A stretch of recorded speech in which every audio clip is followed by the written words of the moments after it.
अस्तित्व की लड़ाई आज से नहीं बल्कि हजारों साल पहले से चला रहा है। और कहा भी गया है, इस संघर्ष में, इस युद्ध में जो जीता है वहीं इस धरती पर रहता है। यही अस्तित्व की लड़ाई कभी कभी जोर तोड़ पकड़ लेती है और आर पार की लड़ाई बन जाती है। तो आप देख रहे हैं ग्राम सभा 24 न्यूज़। मैं हूं संजय यादव। अभी जो मामला पीलीभीत की आई है, वहां पर एक आदमखोर बाघ की चपेट में कई ग्रामीण लोग आ रहे हैं और बाघ को काबू पाने के लिए कुछ फोर्स भी भेजे गए हैं और 2 हाथी और 1 ड्रोन भी भेजा गया है, लेकिन फिर भी बाघ बेकाबू रहा। ग्रामीणों का कहना है इस बार आर पार की लड़ाई होगी। हम 100 को जब तक नहीं उठाएंगे जब तक बाघ पकड़ा नहीं जाता है। लेकिन बाघ इतना चालाक है कि वो पकड़ से बाहर आ रहा है और ग्रामीणों में दहशत का माहौल बनाकर रख दिया है। कई जगहों पर घात लगाकर बाघ ने कई ग्रामीणों को जख्मी कर दिया और मार भी गिराया है।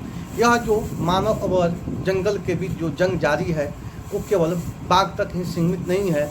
जिस प्रकार मानव जंगल को कटाव कर रहा है और जिस तरह प्रकृति के छेड़छाड़ मानव करता है, ठीक उसी प्रकार प्रकृति भी कभी कभी अपना क्रूर रूप मनुष्य के ऊपर बरसाने के लिए विवश हो जाती है। बाघ जो है वो अपने अस्तित्व के बचाव के लिए सदैव लड़ाई लड़ता है। जंगल में जो जानवर है वो कभी कभी हाथियों के झुंड, बाघों का झुंड गांवों पर, शहरों पर कहर बन के बरसता है। ये भी एक अपनी अस्तित्व की लड़ाई है। तो जिस प्रकार मनुष्य अपने अस्तित्व की लड़ाई के लिए जंग जारी रखा है, उसी प्रकार जंगल के जानवर भी अपने अस्तित्व को बचाने के लिए जंग जारी रखते हैं।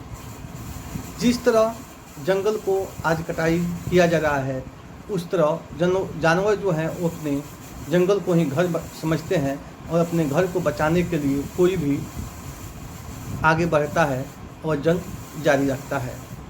तो इस जगत में जितने भी प्राणी हैं वो अपने अस्तित्व को बचाने के लिए संघर्ष करते हैं।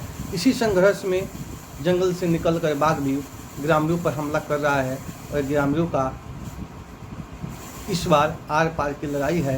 उनका एक ही कहना है कि जब तक बाघ पकड़ में नहीं आएगा, जब तक हम 100 को अंतिम दाह संस्कार नहीं करेंगे। तो यह जो जंगल और मानव के बीच जो जंग जारी है, ये थमने का नाम नहीं ले रहा है। अब सरकार भी इस जंग में अपने स्वार्थ के लिए मनुष्यों के ही साथ देती है। मैं अपने ग्राम सभा 24 न्यूज़ के माध्यम से इस सरकार से और मानव समाज से मांग करता हूं कि जंगल की सुरक्षा हमारी जिम्मेवारी है। अगर हम प्रकृति की सुरक्षा करेंगे तो प्रकृति भी हमें सुरक्षित करेगी। प्रकृति के बिना मनुष्य का जो जीवन है वो अधूरा है। लेकिन मानव जो है वो कहाँ मानने वाला है। अपने स्वार्थ, लोभ में जंगलों की जिस तरह प्रकृति के सौंदर्य को जिस तरह नष्ट कर रहा है, इसका खमियाजा किसी न किसी रूप में मनुष्य को भोगना पड़ता है, जो पीलीभीत के ग्रामीणों आज बाघ के आतंक के चपेट में आकर भोग रहे हैं। 2 हाथी मंगवाने के बाद और पुलिसकर्मी के आने के बाद भी बाघ पर निरंतर आज नहीं हो पा रहा है। बाघ कई ग्रामीणों को मार गिराया है, कई बच्चे को भी मार दिया है और उसका मारने की जो सिलसिला है वो थम नहीं रही है, वो आगे बढ़ रही है। और इस जंग रोकने का एक ही उपाय है कि मनुष्य जो है, मानव जाति जो है, वो जंगल के साथ समझौता कर ले। और अगर हम किसी के एरिया में किसी के अस्तित्व को मिटाने की कोशिश करेंगे तो वो अपने अस्तित्व को बचाने के लिए जंग जरूर करेंगे, हमला जरूर करेंगे। लेकिन आज साधन से लैस मानव अहंकार में डूब गया है। मनुष्य के पास जिस तरह तकनीकी स्रोत बढ़ रहा है, जिस तरह मशीनरी बढ़ रही है, जिस तरह अकल और दिमाग बढ़ रहा है, जिस तरह हमारे पास अंतरों का विकास हो रहा है, जिस तरह जनसंख्या बढ़ रहा है, तो इस अंतरों का दुरुपयोग, मशीनरी को दुरुपयोग हम जंगल पर करते हैं और जंगल में रहने वाली जानवर अपने अस्तित्व को बचाने के लिए अंतिम सांस तक जंग जारी रखते हैं और जारी रखेंगे। इससे बेहतर ये होगा कि हम जानवरों के साथ समझौता कर लें और प्रकृति के साथ समझौता कर लें। चूँकि जंगल से ही मानव का जीवन है, जंगल नहीं रहेगा तो मानव का जीवन भी बीच मझधार में फंस जाएगा। इस तरह देश के कई कई इलाके से जहाँ जहाँ जंगल है वहाँ से आए दिन बाघ जंगल से निकलकर ग्रामीणों पर हमला बोल रहे हैं, दहशत का माहौल बनाए रहे हैं।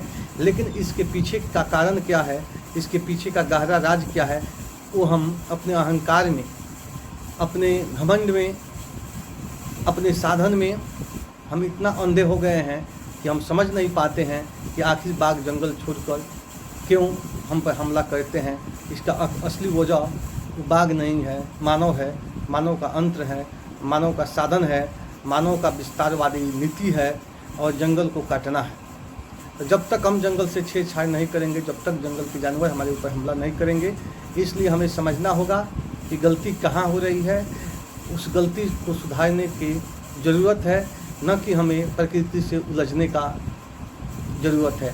जब जब मानव प्रकृति के साथ छेड़छाड़ किया है और जब जब प्रकृति के साथ मानव उलझा है और संघर्ष किया है, तब तक मानव का किसी न किसी रूप में करारी हार हुआ है, करारी शिकस्त हुआ है और मानव कहलाने लायक नहीं हुआ रहा है। इस तरह मानव के ऊपर कहर ढहा है, जो संभल नहीं पाता है मानव, उसका कमर टूट जाता है।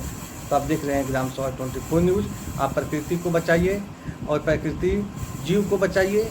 आपका जीवन सुरक्षित होगा, आपका जीवन खुशहाल होगा, आपका जीवन सुंदर होगा। इसी के साथ जय हिंद, जय भारत।